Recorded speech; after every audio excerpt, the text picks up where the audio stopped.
This is like the main entrance to Youth Bridge right here. As you can tell, we got the road coming in. Welcome to Youth Bridge. I was like 16, 17. Started drinking, smoking. Got in with the wrong crowd and started, feeding off the negativity. It was the main entrance to which used to be my old schoolroom. As you can tell, it is empty. They put me on probation for 6 months. I was really scared. I was gonna be either going to Dermont, Batesville, or Fayetteville Youth Bridge. Main unit, which I will show you in a minute.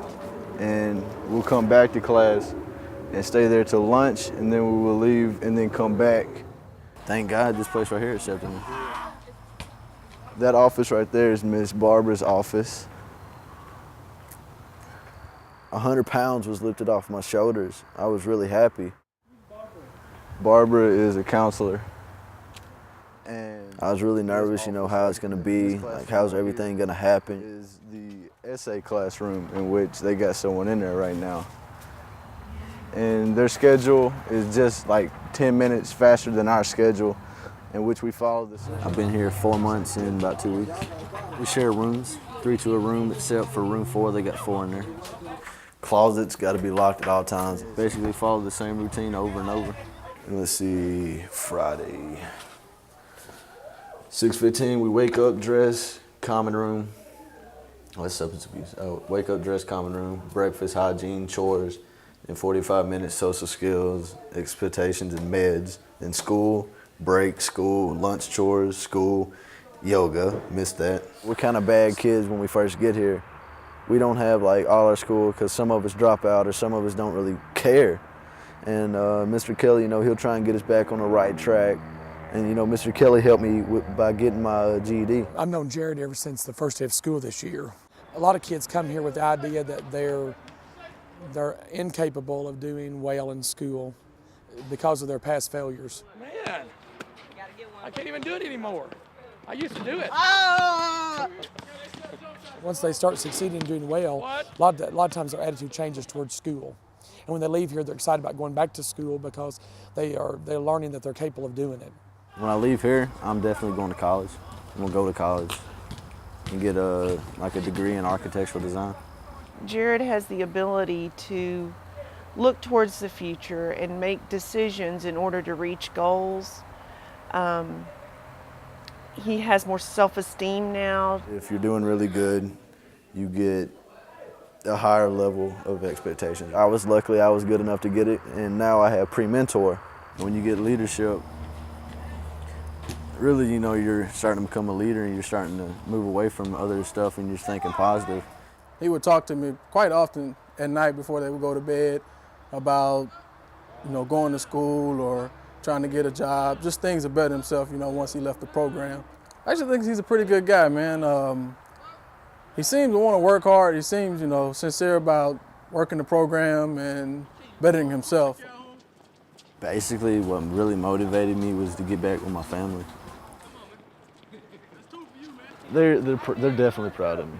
Definitely proud of me because I made a big turnaround. See, I'm supposed to get baptized Wednesday night. Okay. And if she takes me, I'll leave here around 6:30, and transport's gonna leave at 8:30 in the morning. Yeah. Even though we are in this facility, so many people's lives brighten because of this. We find out more things about ourselves. We find more positive things about ourselves, and we try to help others. Some people, kind of fake it to make it, but it's all right, as long as they go home, really. But my major concern is, change my ways, because then when I leave here, I won't mess up anymore. They're gonna do what they want to do, really, when they first get here. They ain't gonna really try and listen to no one, basically. But my advice, try and make a commitment to work in the program. Just don't blow it off. Really work hard at it and try and succeed in it. We're not perfect. We all mess up one time. Even though you screwed up, don't look bad upon yourself. You can turn it around, recover a full 360. As you can tell, not an entrance. There's a lot of options out there for me. There's college, One, there's, you know, getting a degree. I'm working now, you know, and I love it. That's basically our youth bridge. As we got another entrance right here. I found out who I am, but now I'm just ready to go home. I will be taking on November 21st to go home. You know, I don't want to see no one give up. Because if I would have gave up, I wouldn't be here, you know. I'd be off somewhere else, really, really messing up. Let me go home.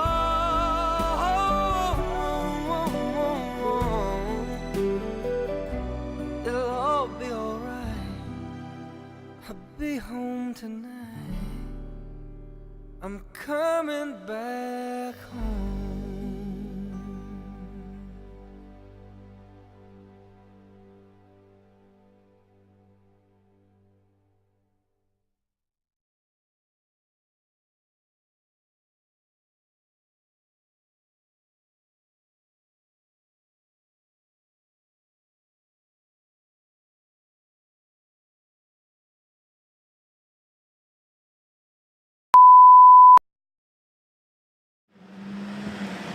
The city of Fayetteville is making headlines when it comes to sustainability.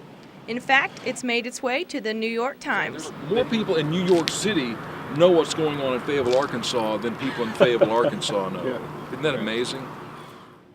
The list of what is going on here is long. Everything from a no idling policy to a trail system that will allow residents to walk or bike around town. These are both fairly new to the city, but sustainability is nothing new to Fayetteville Mayor Dan Coody. I've been an environmentalist since I was old enough to spell it, but the rest of the world wasn't ready for it. Now the world is, because the dramatic impacts are starting to unfold. Those dramatic impacts are going to affect one group of people in particular. The college kids are the ones that are going to be suffering the most. So what can college students do to keep the suffering to a minimum? There needs to be enormous campus movement nationwide to get local leaders, mayors, city councils, governors, the president, especially the president, to get everybody behind the sustainability movement. If rallies and picket lines aren't your thing, there are other ways to make a positive impact, and students at the University of Arkansas are trying some of them. I make sure I turn off my TV and my lights, and most of the time my computer. I don't try to wash my clothes as much. Sorry, no, I wash my clothes regularly, but I just make sure it's a full load other than just 2 pairs of jeans and a shirt. Not washing clothes is a bit extreme. I recycle. But there are other things students can do. Email their professors more of their work instead of printing it off and using the paper. Drive cars less, maybe. I think one of the biggest things college students can do is recycle paper. I think that smokers shouldn't throw their cigarettes on the floor. They should dispose of them in the trash can. Students aren't the only ones on campus going green. These 2 buildings are just one example of what's happening here at the University of Arkansas. And one professor is making his case to see buildings like this all around campus. See how fleshy they are? They're just kind of really pulpy plants. I'd love to see all of our new buildings have a green roof on them. I don't know that there's a reason that I've seen from our research here that we shouldn't do it. Research has already proven that green roofs save money in air conditioning. It's not unusual for a regular roof to get up to 170 degrees Fahrenheit. And a green roof's probably not even going to get to 90 degrees Fahrenheit. They double the roof life. They make the roof membrane last at least twice as long. The green roofs can also be used as gardens. There's a restaurant in Vancouver as a part of a hotel. They were growing all their herbs and a lot of their vegetables up on the roof.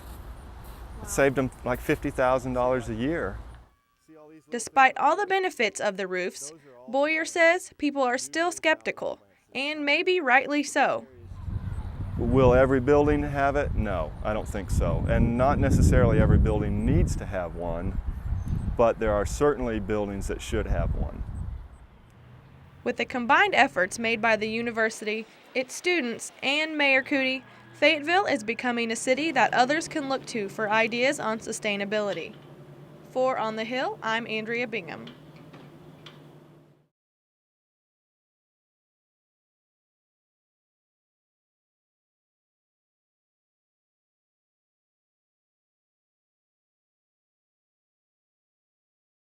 this event every year.